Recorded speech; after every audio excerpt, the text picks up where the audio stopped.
오늘 우리에게 주시는 하나님 말씀입니다. 신약성경 마태복음 28장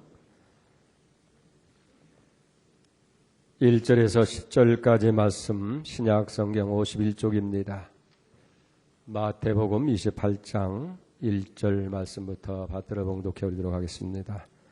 안식일이 다 지나고 안식 후 첫날이 되려는 새벽에 막달라 마리아와 다른 마리아가 무덤을 보려고 갔더니 큰 지진이 나며 주의 천사가 하늘로부터 내려와 돌을 굴려내고 그 위에 앉았는데 그 형상이 번개 같고 그 옷은 눈같이 희건을 지키던 자들이 그를 무서워하며 떨며 죽은 사람과 같이 되었더라. 천사가 여자들에게 말하 이르되 너희는 무서워하지 말라. 십자가에 못 박힌 예수를 너희가 찾는 줄 내가 아노라. 그가 여기 계시지 않고 그가 말씀하시던 대로 살아나셨느니라. 와서 그가 누우셨던 것을 보라. 또 빨리 가서 그의 형제들에게 이르되 그가 죽은 자 가운데서 살아나셨고 너희보다 먼저 갈릴리로 가시나니 거기서 너희가 배우리라 하라. 보라 내가 너희에게 일렀느니라 하거늘 그 여자들이 무서움과 큰 기쁨으로 빨리 무덤을 떠나 제자들에게 알리려고 다름질할새 예수께서 그들을 만나 이르시되 평안하냐 하시거늘 여자들이 나아가 그 발을 붙잡고 경배하니 예수께서 이르시되 무서워하지 말라. 가서 내 형제들에게 갈릴리로 가라 하라. 거기서 나를 보리라 하시니라. 아멘.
아멘. 할렐루야. 감사합니다. 오늘은 4월 첫 주입니다. 우리가 4월을 영어로 에이프릴이라고 합니다. 이것은 그 어원을 찾아보면 열린다는 뜻이 있어요. 4월에 여러분들의 모든 삶이 활짝 열리는 축복이 임하기를 바랍니다. 기적의 문이 열리고 은혜의 문이 열리고 형통의 문이 열리고 축복의 문이 활짝 열려서 모든 불치의 병도 치유되고 승리하는 역사가 있기를 주의 이름으로 축복합니다. 활짝 열리기를 다시 한번 축원합니다. 아멘. 우리 기독교가 전하는 복음에는 중요한 3가지 사실이 있습니다. 그 첫째는 성육신 사실이에요. 하나님이 인간의 몸을 입으시고 사람이 되셔서 세상에 오신 사실, 이걸 성육신하셨다 합니다. 두 번째는 속죄의 사실이에요. 사람이 되신 그 하나님이 우리의 모든 죄를 지시고 십자가에서 죽으심으로 우리의 죄를 사하는 속죄의 사실. 그리고 세 번째는 부활의 사실입니다. 십자가에 죽으신 예수님께서 죽은 자 가운데서 다시 살아나시는 부활의 사실. 이게 기독교가 전하는 중요한 3가지 사실이에요. 다 각자의 의의를 가지고 있으면서 공통점이 있습니다. 여러분, 왜 하나님이 사람이 되고 왜 하나님이 세상에 오셨어요? 우리를 죄와 멸망 가운데서 죽음 가운데서 구원하시기 위해서 오신 거예요. 그렇기 때문에 요한복음 3장 16절에도 보면 하나님이 세상을 이처럼 사랑하사 독생자를 주셨으니 이는 저를 믿는 자마다 멸망하지 아니하고 영생을 얻게 하려 하시니라. 예수님께서 이 땅에 오시고 십자가에서 죽임을 당하시는 것은 바로 우리를 죄와 죽음 가운데서 구원하시기 위해서 오신 거예요. 여러분 보세요. 예수님께서 십자가에 못 박힌 것이 무슨 죄가 있어서 저들에게 처형을 당한 것이 아니라 우리의 죄를 대신 지시고 대속의 죄물이 되셔서 십자가에 죽으신 거예요. 마태복음 20장 28절에도 보면 인자가 온 것은 섬금을 받으려 하는 것이 아니라 도리어 섬기려 하고 많은 사람의 대속물로 주려 함이라고 그렇게 말씀하고 있는 것 봅니다. 그러니까 하나님의 전 목표, 예수님의 생애의 전 목표는 우리를 구원하시는 거예요. 우리의 영생을 얻게 하시기 위해서 그렇게 하셨다는 것이 기독교의 복음입니다. 자, 그렇다고 한다면 부활은 무엇을 의미합니까? 부활이 의미하는 것이 무엇이냐는 거예요. 바로 부활은 예수 그리스도의 이 속죄 사실을 보증해 주는 거예요.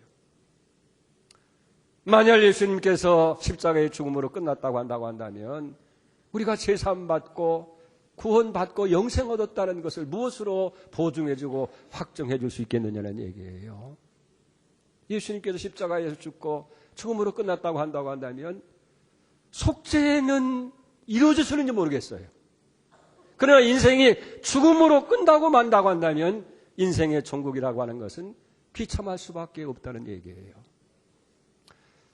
예수님께서 우리의 죄를 사하시는 구원을 주시는 이유가 뭐예요? 영생을 주시려고 하는 거예요. 영생을 주시려고 하는데. 근데 예수님이 죽고 말았다고 한다면 구원도 영생도 결국은 헛것이 될 수밖에 없다 하는 얘기예요. 그래서 이 사실을 우리는 깊이 생각해야 됩니다. 예수님은 죽은 자 가운데 부활하심으로 우리에게 구원의 문제뿐만 아니라 영생을 확실하게 보증해 주셨다 하는 거예요. 한번 생각해 보세요. 만일 우리가 죽고 다시 사는 그런 부활이 없다고 한다고 한다면 우리가 어떻게 되겠느냐 하는 얘기예요. 성경은 이렇게 얘기합니다. 고린도전서 15장 19절에 보면 만일 그리스도 안에서 우리의 바라는 것이 다만 이생뿐이면 모든 사람 가운데서 우리가 더욱 불쌍한 자가 되리라. 이러면 가을형 바울을 한번 생각해 보세요. 예수 믿는 것 때문에 복음을 전하는 것 때문에 그는 수없이 옥에도 갇히고 수없이 매를 맞고 강의 위험과 강도의 위험과 동족의 위험, 이방의 위험, 그리고 광야의 위험을 당하고 바다의 위험을 당하고 수없이 거지 형제들의 위험을 당합니다. 줄이고 목마르고 추위에 떨고 말할 수 없는 순환을 많이 겪게 되었습니다. 그뿐만 아니라 많은 예수 믿는 사람들이 예수 믿는다고 하는 것 때문에 집도 버려야 되고 부모, 자식도 전토까지 다 버렸는데 그걸 보상해 줄 수 있는 내세가 없다고 한다면 이 세상에서 가장 불쌍한 사람이 예수 믿는 사람일 수밖에 더 있겠느냐는 얘기예요. 우리의 믿음도, 우리의 봉사도, 우리의 헌신도 결국은 헛것이 되고 만다는 거예요. 죽음으로 끝나는데 무슨 의미가 있겠느냐 하는 얘기예요. 그런데 예수님께서 우리는 이 생뿐만 아니라 내세가 있다고 하는 내세의 실체를 보여주시고 입증하신 분이 바로 예수 그리스도라는 얘기예요. 예수님이 죽은 자 가운데서 다시 부활하심으로 말미암아서 우리 인생은 이 생뿐만 아니라 내세가 분명히 있다. 그리고 영원한 영생의 삶을 우리에게 말씀해 주신 줄 믿습니다. 보세요. 나는 부활이요 생명이니 나를 믿는 자는 죽어도 살겠고 살아서 믿는 자는 영원히 죽지 아니하리라고 요한복음 11장 25절에 분명히 예수님께서 선언하고 계시지 않습니까? 더 확실한 말씀이 고린도전서 15장 51절 52절에 기록되어 있습니다. 보라 내가 너희에게 비밀을 말하노니 다 잠잘 것이 아니요 마지막 나팔에 순식간에 다 변화하리니 나팔 소리가 나매 죽은 자들이 썩지 아니할 것으로 다시 살고 우리도 다 변화하리라. 이 바울이 하나님과 깊은 기도 속에서 하나님께로 받은 계시입니다. 그래서 내가 너희에게 이 비밀을 말한다는 거예요. 우리가 다 무덤 속에서 그냥 죽음으로 끝나는 것이 아니라 다 변화할 텐데 그때 어떤 나팔 소리가 나게 되어질 때에 먼저 죽은 자들이 살아나는 거예요. 다시 살아나는 거예요. 살아있는 우리도 다 변화하게 될 줄로 믿습니다. 그렇기 때문에 예수 그리스도의 부활은 바로 우리가 죄의 사함을 받은 속죄와 구원과 영생을 보증해 주는 줄 믿습니다. 오늘 이 믿음이 여러분들의 있기를 축복합니다. 근데 오늘 본문의 말씀은 우리에게 세 가지 중요한 명령을 하는 거예요. 무슨 명령이냐? 첫째는 믿으라는 거예요. 뭘 믿어요? 예수 그리스도의 부활을 믿으라는 거예요. 그냥 무턱대고 믿으라고 하는 것이 아니라 세 가지 증거를 제시하는 거예요. 첫째는 빈 무덤을 통해서 믿으라는 거예요. 여러분 보세요. 안식고 이제 첫날 예수님께서 십자가에 못 박히고 사흘째 되던 날 여인들이 예수님의 무덤을 찾아갑니다. 예수님의 시체에 그 시체가 썩지 아니하도록 향유를 바르기 위해서 향유병을 들고 이제 이른 새벽에 찾아가는 거예요. 근데 저들은 큰 걱정과 근심이 있습니다. 당시 유대 사람들의 무덤이라고 하는 것은 우리처럼 땅을 파고 매장하는 것이 아니라 자연의 굴을 이용한다든지 돌에다가 이제 구멍을 나서 거기에 시신을 넣고 큰 돌로 문을 막는 거예요. 근데 여인들이 생각할 때 예수님의 무덤은 아리마대 요셉이 새로 만든 무덤에 예수님을 장례하고 큰 돌로 막아놨으니까 어떻게 그 돌을 옮기겠느냐 걱정하고 간 거예요. 근데 무덤에 도착하자 놀라운 일이 일어납니다. 갑자기 지진이 일어나고 하늘에서 천사들이 내려오고 그 다음에 돌문을 확 딱 여는 거예요. 그런데 그 안에 있어야 할 예수님의 시신이 없어진 거예요. 여러분 누가 훔쳐갔습니까? 그럴 수가 없어요. 그런 사실이 혹시 발생할지 몰라서 미연에 방지하기 위해서 군사들을 거기다 80군을 세워서 무덤을 지키는 거예요. 그리고 혹시나 다른 사람이 빼돌리고 무덤을 도로 옮겨놓을까 싶어가지고 아주 인봉을 해서 누구도 접근을 못하도록 그렇게 만들었어요. 그럼에도 불구하고 천사들이 여는 그 안에 계셔야 할 예수님의 시신이 없단 말이에요. 살아나신 줄 믿습니다. 할렐루야. 주님은 죽은 자 가운데서 부활하신 거예요. 빈 무덤을 통해서 부활을 믿으라는 거예요. 그 다음에 두 번째는 천사의 증언을 통해서 믿으라는 겁니다. 그때 여기 여인들은 천사들이 증언하는 말을 듣게 되는 거예요. 5절을 보세요. 천사가 여자들에게 말하 이르되 너희는 무서워하지 말라. 십자가에 못 박인 예수를 너희가 찾는 줄을 내가 아노라. 그가 여기 계시지 않고 그가 말씀하신 대로 살아나셨느니라. 와서 그가 누우셨던 것을 보라. 또 누가복음 24장에서 같은 말씀을 기록하면서 24장 5절 중반절에 보면 어찌해서 살아있는 자를 죽은 자 가운데 찾느냐. 여기 계시지 아니하고 살아나셨느니라. 아멘. 예수님은 죽은 자 가운데서 살아나신 거예요. 자, 그런데 보세요. 안타깝게도 여인들은 예수님이 여기 살아나셨는데 살아나신 예수님을 만난 것이 아니라 죽은 예수님의 시신에 썩지 아니하도록 향유를 바르기 위해서 죽은 시체를 찾아가 있다라 그 말이에요. 근데 살아나신 예수님께 썩지 않게 바를 향유가 무슨 의미가 있겠느냐는 얘기예요. 예수님은 살아계실 때 여러 번 말씀하셨지 않습니까? 인자가 죽었다가 3일 만에 다시 살아나야 할 것이다. 한 번, 두 번 얘기한 걸 여러 번 이야기를 했습니다마는 저들을 믿지 못한 거예요. 그걸 귀담아 듣지 아니한 거예요. 그러니까 예수님께서 죽은 자 가운데 3일 만에 살아난다고 분명히 얘기했는데 3일째 되는 날 예수님의 시신에 향유를 바르기 위해서 그걸 준비하고 그걸 가지고 이제 죽은 시체를 찾아왔다 그 말이에요. 여기 얼마나 안타까운 얘기예요. 그러니까 천사가 얘기합니다. 어찌해서 산 자를 죽은 자 가운데서 찾느냐. 그가 여기 계시지 아니하시고 살아나셨느니라. 예수님은 살아나셨어요. 천사들의 증언을 통해서 믿을 수 있기를 바랍니다. 세 번째 증거는 제자들의 변화된 모습입니다. 확신을 보게 되는 거예요. 예수님께서 십자가에 못 박혀 죽게 되자 여기 제자들은 다 절망에 빠지게 되어집니다. 근심 걱정에 쌓이게 됩니다. 그리고 예수님을 십자가에 못 박는 세상과 그 무리들이 무섭고 두렵게 되는 거예요. 그래서 하나같이 다 골방에 꼭꼭 숨어서 문을 닫고 이제 숨을 죽이고 있게 되어지는 거예요. 예수님의 죽음이 저들의 희망도 용기도 다 뺏어가 버리고 만 거예요. 근데 이상한 일이 일어났어요.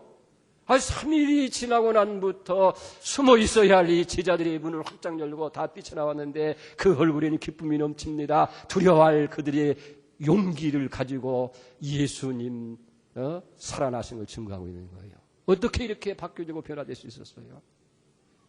죽은 자 가운데서 부활하신 예수님을 만났기 때문인 줄 믿습니다. 그래서 자기들을 무서움 가운데 몰아놨던 그 무리들을 개의하지 아니하고 담대하게 여기 복음을 전하는 거예요. 예수 그리스도의 부활하신 사실을 증거하는 겁니다. 여러분 사도 바울도 고린도서 15장 4절에 보면 이렇게 고백합니다. 장사에 지난 바 되었다가 성경대로 사흘 만에 다시 살아나사 베드로에게 보이시고 후에 12제자에게와 그 후에 500의 형제에게 일시에 보이셨나니 8절에 가서는 맨 나중에 만삭되어 나지 못한 나 같은 내게도 난자 같은 내게도 보이셨느니라. 여러분 예수님의 수제자이던 베드로도 사도행전 3장 5절, 15절에 이렇게 고백을 합니다. 너희가 생명의 주를 죽였도다. 그러나 하나님이 죽은 자 가운데서 그를 살리셨으니 우리가 이 일에 대해서 증인이라. 여러분 어떻게 지도들이 이렇게 바뀔 수가 있었어요? 어떻게 이렇게 담대한 사람들이 됐어요? 어떻게 죽음을 무릅쓰고 각오하면서 부활의 주님을 증거할 수가 있었느냐는 얘기예요. 주님이 다시 사신 것을 목도했기 때문인 줄 믿습니다. 그게 믿으라는 거예요. 빈 무덤, 천사들의 증언, 제자들의 변화된 모습을 통해서 우리도 부활의 주님을 믿을 수 있기를 축복합니다. 그 다음에 두 번째 명령은 기뻐하라 하는 명령이에요.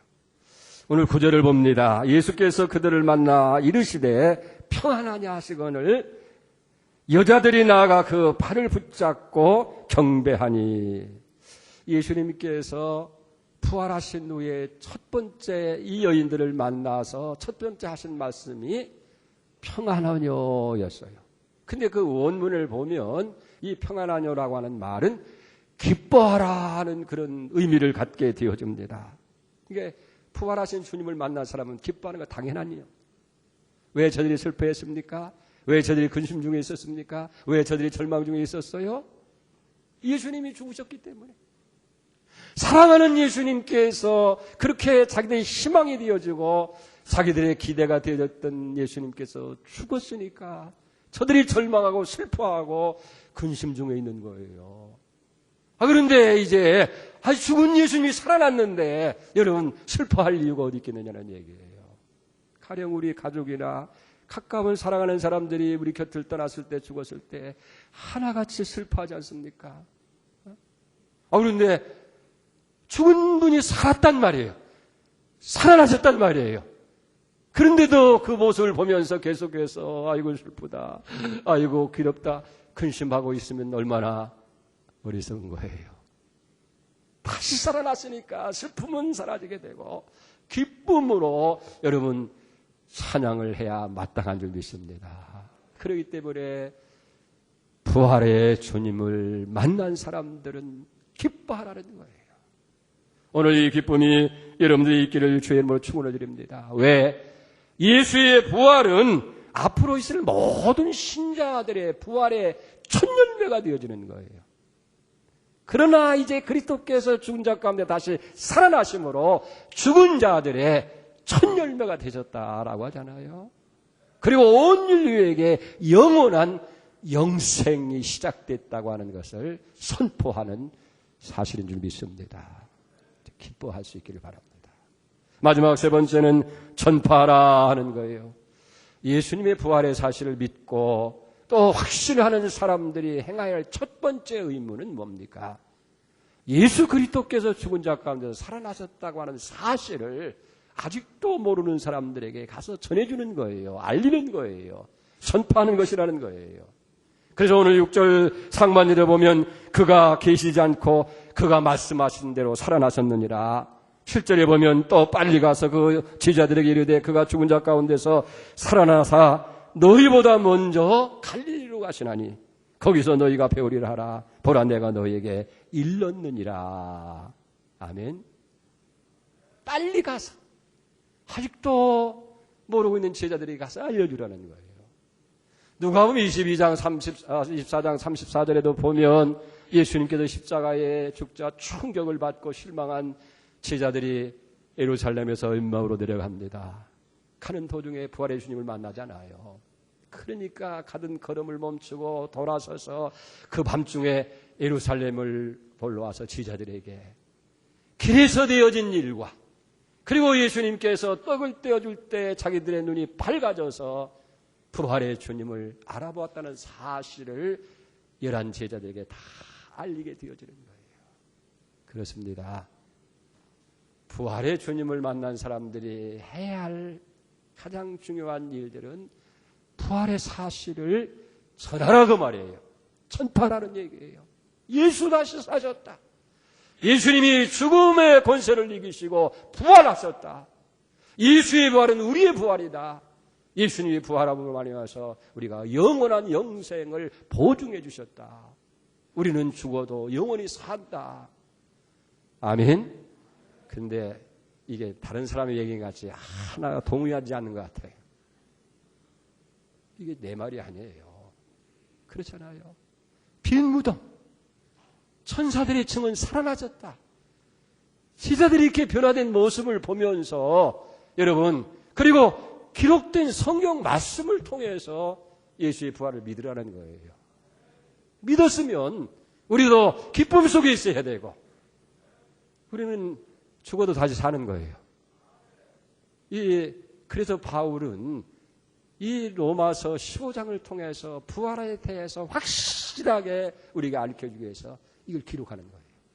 오늘 시간이 없어서 다 말씀 못 드립니다만 15장을 다시 한번 쭉 읽어보면 우리가 어떻게 살까? 약한 것을 심고 가는 것으로 살고 우리가 추한 것으로 심고 영광스러운 것으로 살고 육의 몸으로 심고 신령한 모습으로 다시 살고 그때는 완전히 지금처럼 약한 존재가 아니에요. 할렐루야. 이 부활의 기쁨을 아직도 절망 중에 있는 세상 사람들에게 전하는 역사가 있기를 주의 이름으로 축원을 드립니다. 기도하겠습니다. 하나님 아버지 감사합니다. 오늘 우리는 부활의 주님을 인해서 우리가 구원의 보증을 그리고 영생을 확신할 수 있게 하심을 감사하고 이제는 빈 무덤과 천사들의 증언과 제자들의 변화된 모습과 기록된 말씀을 통해서 부활의 주님을 믿게 하시고 기뻐하게 하시고 부활의 소식을 전하며 살아가는 복된 성도들 되게 해 주시옵소서. 예수님의 이름으로 감사하며 기도 올려옵나이다. 아멘.